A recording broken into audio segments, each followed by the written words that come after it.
এসো এসো দেখি পড়ি, বসো এখানে, বসো বসো বসো বসো। এই ধরো আমার কাছে যে এত পেশেন্ট আসে, আমি আমার সমস্ত ডাক্তারি বুদ্ধি বিদ্যে আমার অভিজ্ঞতা দিয়ে তাদেরকে সম্পূর্ণ সুস্থ করে তোলার চেষ্টা করি, কিন্তু সেটা কি হয় পড়ি? কেউ কেউ সম্পূর্ণ সুস্থ হয়, কেউ কেউ হন না। তো যে মানুষটাকে আমি সুস্থ করতে পারলাম না, সেই হতাশায় বা সেই গ্লানিতে যদি আমি বাকি অসুস্থ মানুষগুলোর প্রতি আমার কর্তব্য পালন না করি, সেটা কি অন্যায় নয়? তাহলে কি চলবে বলো তো? আমাকে তো এগিয়ে যেতে হবে। তাহলে তুমি বলছো ওদের ভুলে আমি এগিয়ে যাব? ভুলবে কেন? তোমাকে সবকিছু মনে রাখতে হবে পড়ি। দেখো পড়ি, এই মনে রাখাগুলোই কিন্তু অভিজ্ঞতা জীবনে, জানো তো? দেখো আমাদের জীবনের দেখা অন্যায়গুলো, ভুলগুলো, এগুলো থেকে তো আমরা শিক্ষা লাভ করি। এগুলো ভুলে গেলে তাহলে তো বারবার একই ভুল করে যাও। ডাক্তারবাবু, আমি কি মানসিকভাবে খুব দুর্বল? না না, একদম না। তুমি হচ্ছে আমার স্ট্রং লেডি। তাহলে তাহলে আমি কেন এগিয়ে যেতে পারছি না? পারবে পড়ি, পারবে, নিশ্চয়ই এগিয়ে যেতে পারবে। একটু সময় দিতে হবে নিজেকে। তুমি জানো, আমার জীবনের প্রথম পেশেন্ট সে মারা যায়। আমি এত কষ্ট পেয়েছিলাম, আমি নিজের উপর কনফিডেন্স হারিয়ে ফেলেছিলাম। সারাদিন চেম্বারের মধ্যে শুধু বসেছিলাম, কোথাও বেরোয়নি, কিচ্ছু খাইনি, কিচ্ছু করিনি। I was so demoralised. কিন্তু আমার সিনিয়র ডক্টর আমাকে এসে বলল, একটা নতুন পেশেন্ট তোমাকে দিচ্ছি, একে তোমাকে ট্রিট করতে হবে। তুমি জানো সেই পেশেন্ট কে ছিল? কে? একটা 3.5 বছরের বাচ্চা। আর ওই কেসটার পরেই কিন্তু আমি ডক্টর পরিমল মিত্র হলাম। লোকে আমাকে চিনতে শুরু করলো। ইনফ্যাক্ট ওই কেসটাতে সাকসেসফুল হওয়ার পর আমি তোমাকে পেয়েছি। এবার বলো কিভাবে? নাম ডাক হলো ডক্টর পরিমল মিত্র, সবাই বেশ চেনে টেনে আমাকে। আমার শ্বশুরমশাই আমাকে জামাই হিসেবে নির্বাচন করলে। নইলে কি আর তোমার সাথে আমার বিয়ে হতো পরি? তুমি কি আর আমায় পাত্তা দিতে? হ্যাঁ, মাই বিউটিফুল ওয়াইফ। হ্যাঁ, কি মিষ্টি লাগছে তোমাকে দেখতে, বিশ্বাস করো।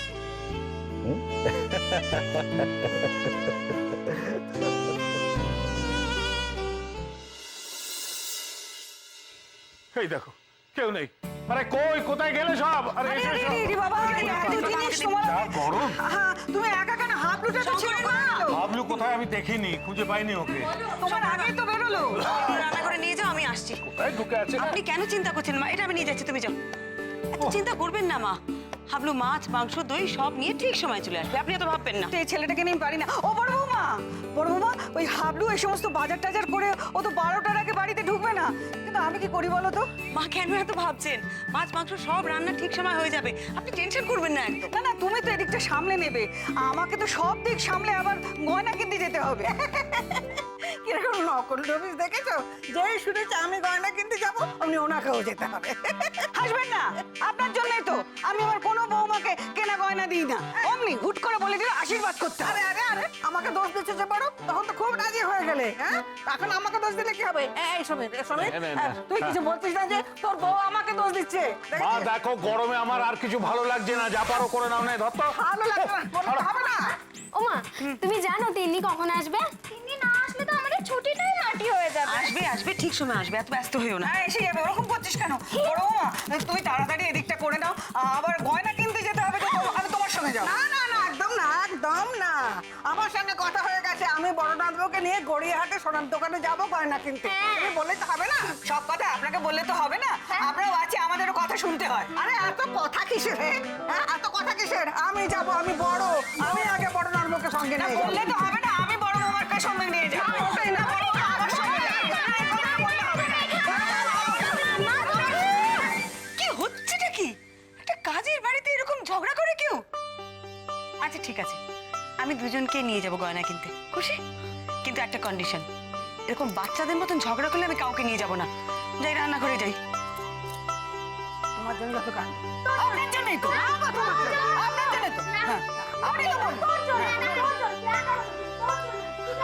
ওরে বাপরে বাপরে বাপ, এদের ঝগড়ার চোটে আশীর্বাদ নিয়ে ক্যান্সেল হয়ে যায়।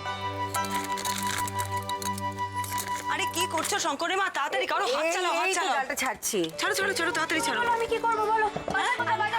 এই তো বাটা, এই তো ও বাবা, আমি এগুলো কেটে ফেলি বরঞ্চ, সেটাই ভালো হবে। আরে কি করছিস? ছাড় ছাড় ছাড়, তোদের কিছু করতে হবে না, ছাড়, আমি করে নেব।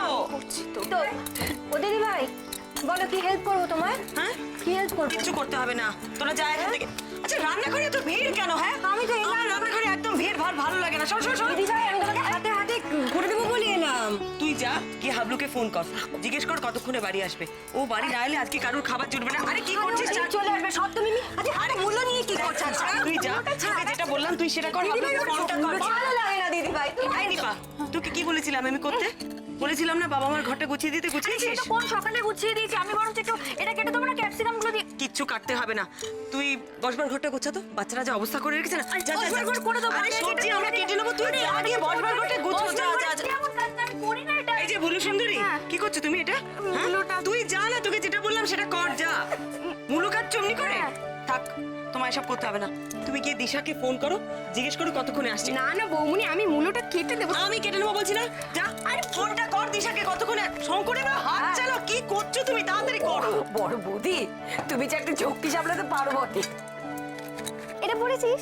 হ্যাঁ মেজদি ভাই, তাহলে আমাকে তুই কোথায়? সবে বাড়ি থেকে বেরোলাম রে, আসতে দেরি হবে। সবে বেরোলি মানে? আরে তুই আর কখন আসবি? আরে বাবা আসতে বল, কানে লাগছে। আরে কানে লাগছে মানে তুই মিমি কেমন আছিস? ভালো আছিস?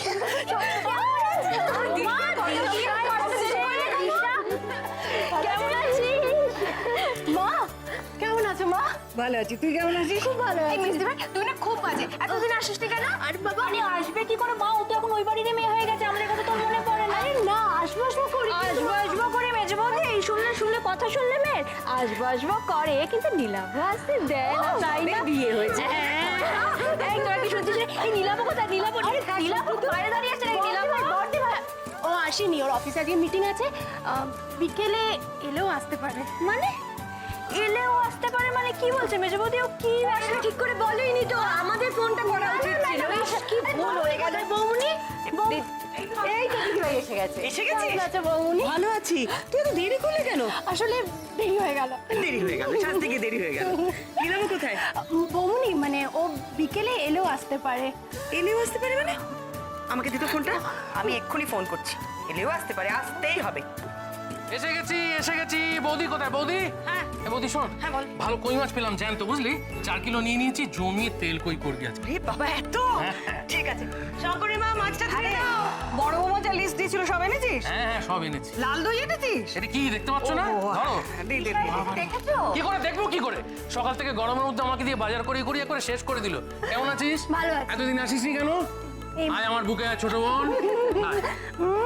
মেজদা কি হয়েছে? তোর গা দিয়ে কি মাছের গন্ধ বেরোচ্ছে রে? দেখো। আচ্ছা তুই কি মানে পুকুরে নেমে মাছ ধরছিলি? না এটা মাছের গন্ধ নয়, ভুল করছিস, এটা পারফিউমের গন্ধ। পারফিউম? তোদের বৌদির ড্রেসিং টেবিলে একটা পারফিউম আছে, ওটা মেখেছিলাম যাতে ওই গন্ধ পেয়ে কই মাছগুলো লাফিয়ে লাফিয়ে আমার ব্যাগে ঢুকে পড়ে। আরে তোমার পারফিউমের গন্ধ এরকমই, জানিস? একটা কই মাছের গন্ধ, একটা মাগুর মাছের গন্ধ, একটা তেলাপিয়া। মা কেমন আছিস? ওমা তিন্নি, এই তিন্নি তুই কার সাথে এলি? একা এলি নাকি? বাবা কোথায়? তিন্নি কি রে? এই তো আমি। ও মানে ও করবি, ও তোমার সঙ্গে একটু কথা বলতে চায়।